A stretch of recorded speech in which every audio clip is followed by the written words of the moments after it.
വളരെ എളുപ്പത്തിൽ തയ്യാറാക്കുന്ന ഒരു ബിരിയാണിയാണ് ഉണ്ടാക്കുന്നത്. വേവിച്ചെടുത്ത ചോറ്, ഇറച്ചി, ഗരം മസാല, മുളക് പൊടി, ഉപ്പ്,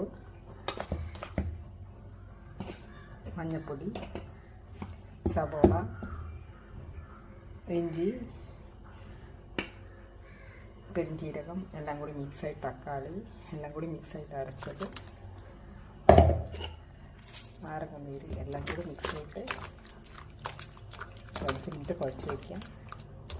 കുക്കറിൽ 2 മിനിറ്റ് വേവിച്ചെടുക്കാം. സവാള എല്ലാം വാടി തുടങ്ങി ചേർത്ത് കൊടുക്കാം.